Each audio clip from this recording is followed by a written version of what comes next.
한 5% 10% 올라가서 출발할 확률이 거의 80%는 돼요. 그럼 80%의 확률로 내가 5% 10%를 더 먹을 수 있는 기회를 놓치는 거잖아요. 오늘 안 팔고 월요일날 시초가에만 팔아도 한 5% 10%를 벌 수 있는데.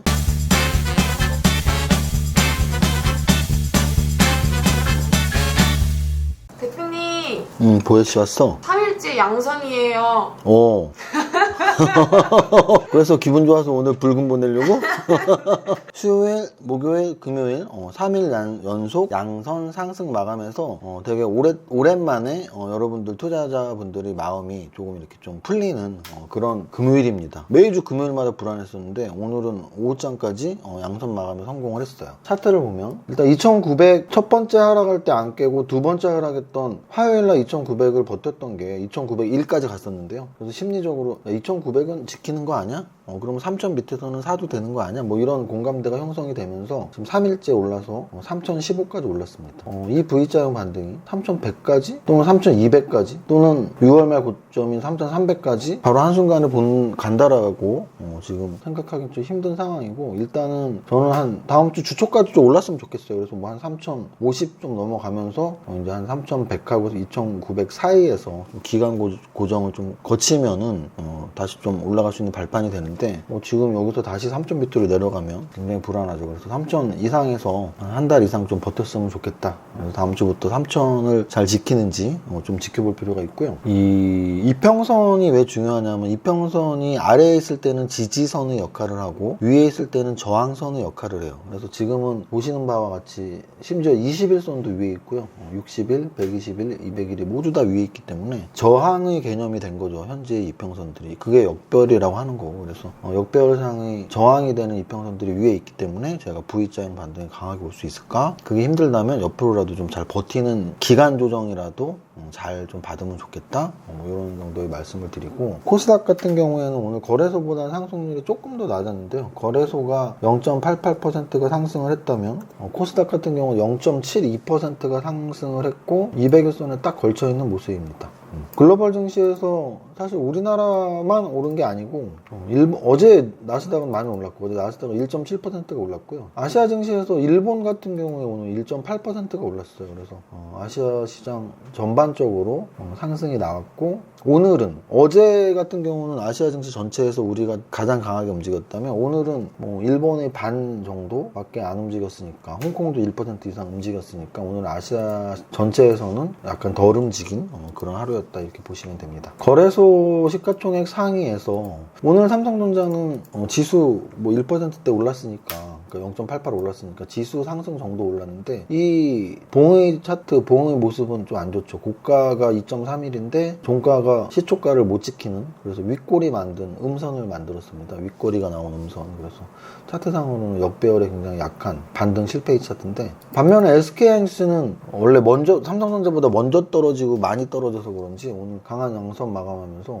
삼성전자와는 좀 다른 모습, 굉장히 강하게 4.9%가 올랐습니다. KB금융을 보시면 제가 원래 금융주를 좋아하지 않는다라는 걸 여러 번 말씀드렸는데, 예를 들어 이런 거예요. 삼성전자가 좋고 잘 가는 시기엔 삼성전자를 좋아해요. 근데 못 가는 시기에는 안 좋아한다고 했잖아요. 근데 마찬가지로 금융주를 기본적으로는 좋아하지 않아요. 근데 잘 가는 시기에는 잘 간다고 팩트를 말씀드리면 되는 거예요. 근데 금융주는 현재 뭐 차트 보면서 여러 번 말씀드렸는데, 이 대형주 차트 보면서 현재 거의 한두 달, 세 달 동안 어떤 업종보다도 업종 전체적으로 강한 업종이 금융이고요. 그 중에서도 은행, 보험 쪽이 증권보다는 확실히 더, 그래서 금리나 수혜주에 대한 기대감, 그리고 배당 시즌, 그렇게 보시면 됩니다. KB금융 2% 올랐는데 차트 보니까 굉장히 탄탄하네요. LG전자 저 아래에서 반등 나왔고, NC소프트, 저는 N소프트 좀 볼 필요 있는 것 같아요. 왜냐면 단기 급락이 꽤 컸거든요. 거의 뭐 85만원에서 60만원 빠진 거면 몇 퍼센트 하락이냐면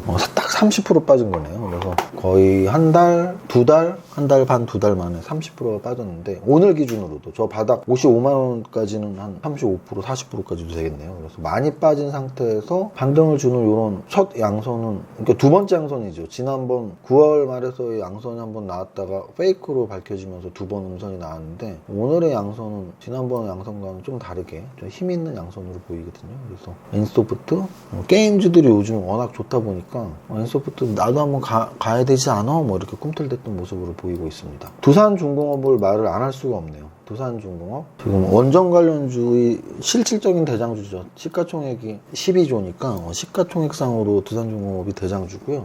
관련 종목들은 탑 30에 굉장히 오늘 많이 들어가 있고요. 원전이 뜨는 이유는 딱 하나예요. 유가. 그래서 유가 관련해서 에너지 관련주들이 많이 움직이는데 뭐 태양광, 풍력, 원전, 석유 뭐 이런 쪽이 다 같이 움직이고 있다고 보시면 됩니다. 근데 우리나라는 특히 원전이 정책 이슈까지 포함되어 있는 거잖아요. 이게 여당이냐 야당이냐에 따라서 여당은 원전 반대를 하는 당이고 야당은 원전 찬성을 하는 당이란 말이에요. 그래서 이번 정치권에서 대선 후보 결정 또는 결정된 이후에 뭐 토론회, TV 토론회 이런 데에서 정책적인 이야기들 뭐 제가 계속 말씀드리는 부동산 가격, 특히 아파트 가격 안정을 어떻게 공급 측면에서 할 것인지 무조건 나오고요. 원전 얘기는 무조건 나올 겁니다. 그래서 정책과도 연결되어 있다고 보시면 되고 하이브를 아니 말할 수 없네요. 하이브 어제 오르고 오늘 오르고 하이브 하이파이브 약종가? 하이브? 하이파이브? 모르겠네. 애매하다. 이거는 안 웃어도 안 했는데 웃었는데 하지만 가식인 웃음이었어. 내가 안 웃어를 할 거를 미리 파악하고 먼저 웃었구나. 그래서 하이브 같은 경우에 오징어 게임하고 직접적인 연결은 없죠. 당연히 BTS 쪽이죠. 근데 이제 저는 어차피 K엔터는 한 몸이라고 봤을 때 오징어 게임과 BTS도 한 몸이라는 거 말씀드리고 싶어요. 결국은 컨텐츠 산업이고 엔터는 컨텐츠 산업이 가요로 갈 수도 있고 영화로 올 수도 있는 거 아니에요. 우리가 연예인이라고 하면 사실은 딱 크게 두 부류죠. 연예인 하면 사실 두 부류잖아요. 물론 요즘에는 워낙 다양한 직업이 있지만 그래도 연예인 하면 노래 부르는 가수, 연기하는 연기자 이 두 가지 아닌가요? 그래서 엔터도 마찬가지죠. 하이브, JYP, SM 이런 기획사들 또는 드라마 제작사들, JTBC 드라마하는 J콘텐츠들이 또는 이쪽 엠넷, TVN 쪽 하는 스튜디오 드래곤을 비롯해서 여러 드라마 제작사들 이거를 저는 소분류로는 가수기획사, 드라마 제작사지만 대분류로는 같이 엔터라고 하나로 보고 있는 거예요. 그래서 요즘 하이브가 올라가는 것도 오징어 게임하고 묶어서 생각하면 한류에 대한 관심은 앞으로 계속 더 진행되고 강화될 확률이 굉장히 높다. 우리가 싸이 나왔을 때만 해도 야 미국 사람들이 싸이 저 말춤을 왜 따라하고 왜 좋아해. 근데 이제는 굉장히 익숙해진 거예요. BTS라는 보이그룹을 전 세계 사람이 그렇게 좋아해? 오징어 게임을 넷플릭스 역대 최대라는 건 진짜 놀라운 기록이에요. 왜? 아니 넷플릭스에 사실은 다 영어권 사람들이 많이 볼 거 아니에요. 너무 당연한 거죠. 그래서 당연히 영어권 드라마가 역대 1위를 해야죠. 근데 와 오징어 게임이 아시아에서 1위도 아니고 세계 1위? 이건 진짜 놀랄 노짜죠. 그래서 한류의 위대함이 계속 시리즈를 터지고 있다. 아카데미에서 봉준호 감독이 수상한 것뿐 아니라 지금 계속 터지고 있죠. 그래서 저는 한류 관련해서 엔터주들은 당장 실적이 아니더라도 드라마 제작사, 영화 제작사 또는 웹툰 또는 가수들 계속 주목해야 되고요. 오늘 10월인데 아마 보통 연말에 12월 달에 저도 그런 거 많이 했는데 그럼 뭐 신문 인터뷰나 방송 어디 나가고 하면은 내년에 기대되는 또는 내년 이제 1월에 되면 올해 기대되는 뭐 산업 이런 걸 물어볼 때가 많아요. 저 같으면은 거의 1순위로 엔터를 꼽을 것 같아요. 스토리가 많잖아요. 스토리. 이러이러했었던 한 해고 내년에도 이러이러한 것들이 기대된다. 스토리가 있는 산업이죠. 그래서 엔터 산업은 관심 갖자. 거래소 시총상위 이 정도 보고 거래 대금 한번 보겠습니다. 거래 대금에서 삼성전자가 오늘 그래도 거래가 많이 안 터졌네요. 오늘 거래가 터지면서 양선이 나왔어야 되는데 그나마 다행입니다. 안 터지고 음선 나와서. 한국 BNC 이틀 상승에 오늘 음선으로 맞았고 두산중공업은 3일째 양선 나왔고요. 우리기술투자 가상화폐 관련이겠죠. 가상화폐 관련으로 22% 올랐고 일진파워 원전이죠. 신원 같은 경우는 남북경협 대장이 신원인가? 신원이 가장 거래도 많이 터지고 이게 3,900억이 터졌는데 이게 3,200억짜리인데 위메이드는 게임주의 대장 오늘 NC소프트 또 올랐다라는 거 기억 꼭 하시고요. TBC 대선 관련주라고 보시면 되죠. TBC 방송국이잖아요. TBC가 대구방송이 이름이 바뀐 거죠. 대구방송의 이 T자가 대구의 T자죠. 그리고 브로드캐스팅 이 B자가 나는 방송이 B자인 줄 알았는데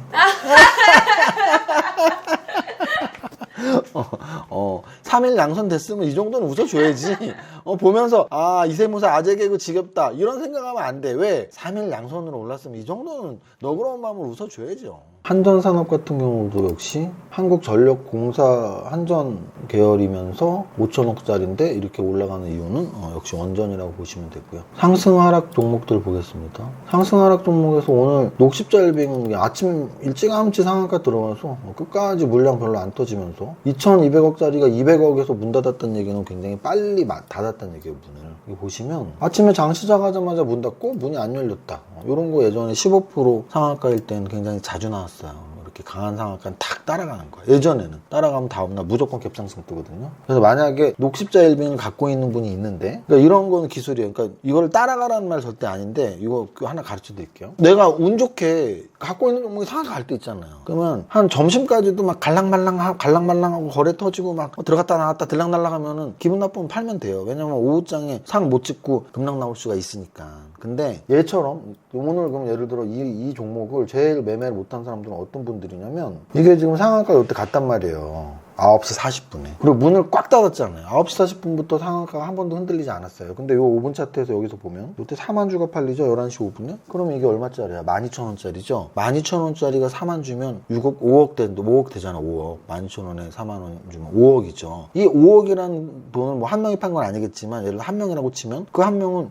주식 그렇게 못하는 거죠. 왜? 그렇게 못하는 거예요. 왜? 이렇게 문을 닫으면 안 빠질 확률이 높고, 그럼 다음날은 무조건 갭상승할 확률이 높아요. 물론 확률적으로 말하는 거예요. 여러분들이 월요일날 녹십자일빙의 시초가를 봤는데 시초가가 한 5% 10% 올라가서 출발할 확률이 거의 80%는 돼요. 그럼 80%의 확률로 내가 5% 10%를 더 먹을 수 있는 기회를 놓치는 거잖아요. 오늘 안 팔고 월요일날 시초가에만 팔아도 한 5% 10%를 벌 수 있는데, 물론 시초가가 오늘 종가보다 낮게 출발할 확률도 1, 20% 있어요. 미국 증시가 폭락을 했거나, 또는 이 종목이 예전에 막 세력들이 갑자기 빠져나간 것처럼 이 종목도 막 시초가부터 세력들이 빠져나가려고 하면 뭐 마이너스 출발할 수 있지만, 확률적으로 상한가를 10시 전에 문을 닫은 종목들은 다음날 아침 시초가는 5%, 10%, 15% 이상에서 출발하는 게 대부분이기 때문에 안 파는 게 맞아요. 그래서 저는 상한가 30% 시대에서 연속 상한가 5방을 맞아본 적이 있단 말이에요. 맞았다는 얘기는 5방 갖고 있었단 얘기죠. 그러면 그런 걸 갖고 있는 힘은 뭐냐? 이런 논리죠. 오전에 상한가 일찌감치 말아. 안 팔아요, 저는. 근데 다음날 또 오전에 일찌감치 말았어? 5일 내에는 오전 일찌감치 마는 거야. 못하러 팔아요. 다음날 팔면 더 좋은데. 이런 거는 여러분들이 녹십자일빙을 제가 오늘 사라는 것도 팔라는 것도 아무것도 아니고, 앞으로 이걸 딱 적용시키세요. 여러분들이 갖고 있는 종목들 있잖아요. 다이소 종목들 있잖아.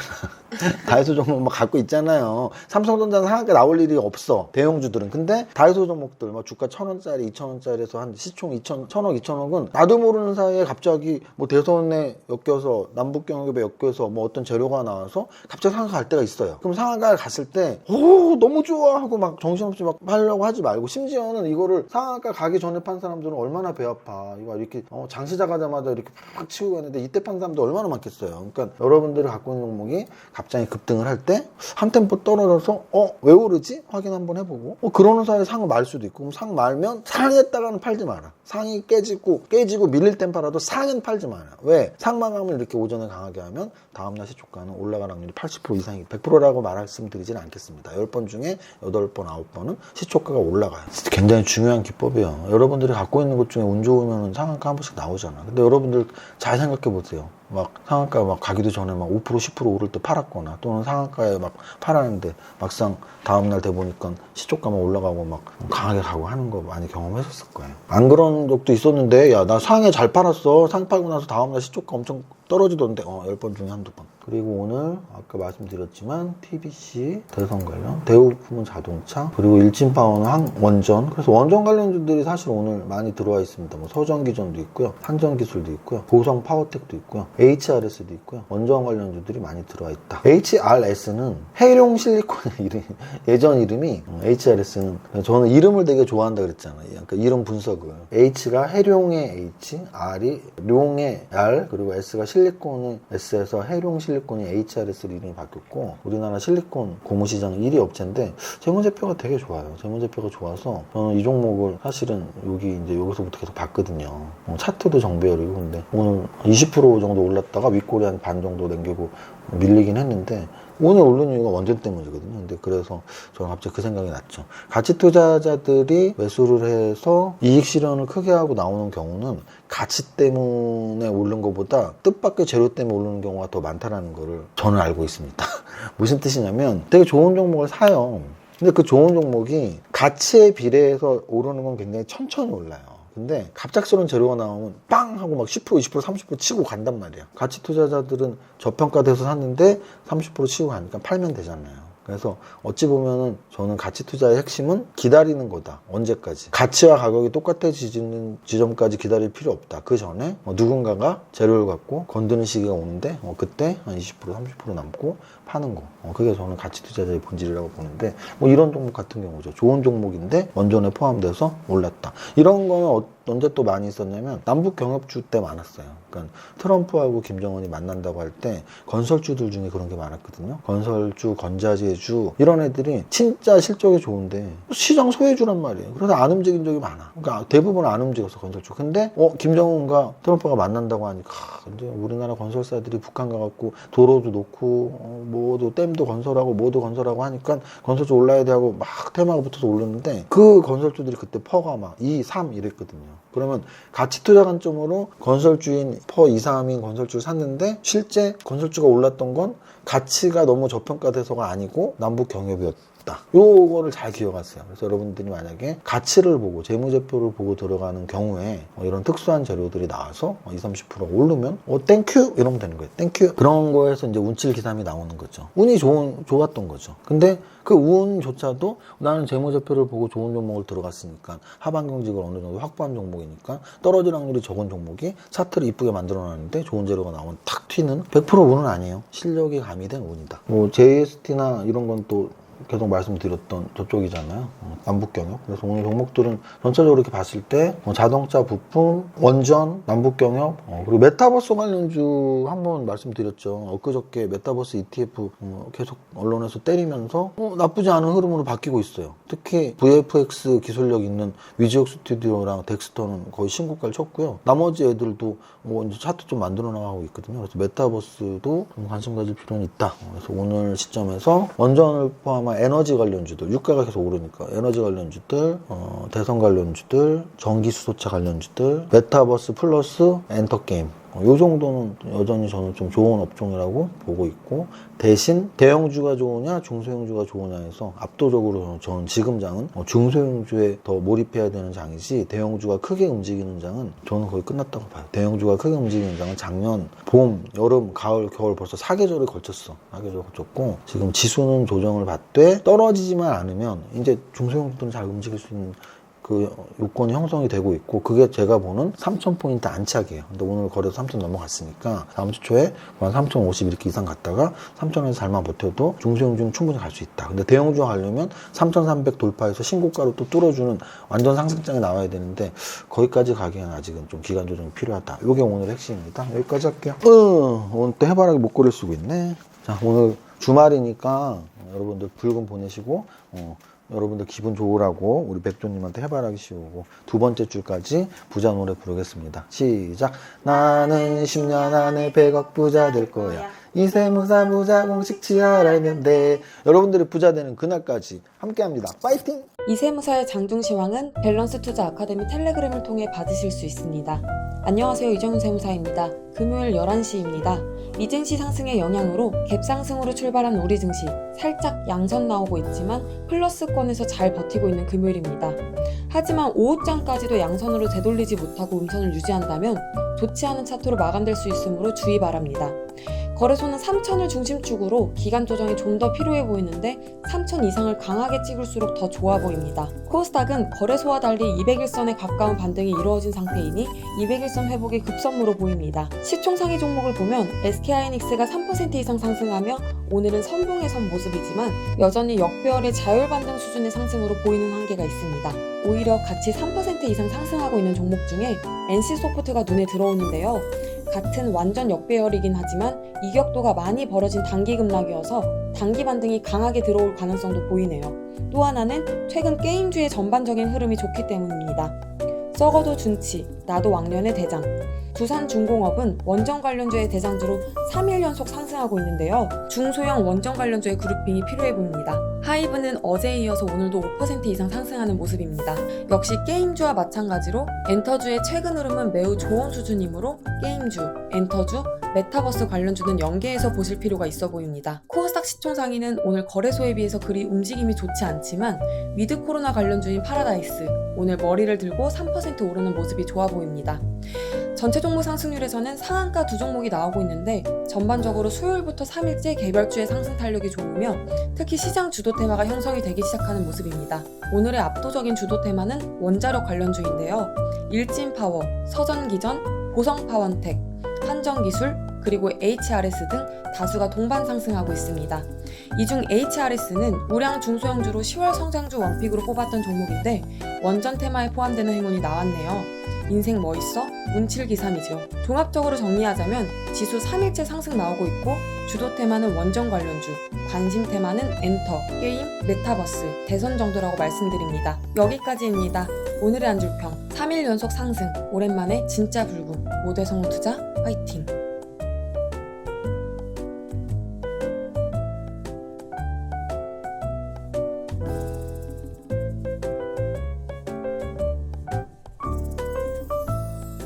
이모님 잘 만났어요. 주식하죠? 네, 하죠. 저 종목 좀 추천해주세요. 추천받은 종목이 다 씹어래요. 맨날 종목 추천만 받으니까 그런 거 아니에요. 그럼 어떡해요? 종목 선정 멘토링 평생 해주는데 알려줄까요? 그런 데가 있어요? 밸런스 투자 아카데미로 함께 가봐요. 좋아요.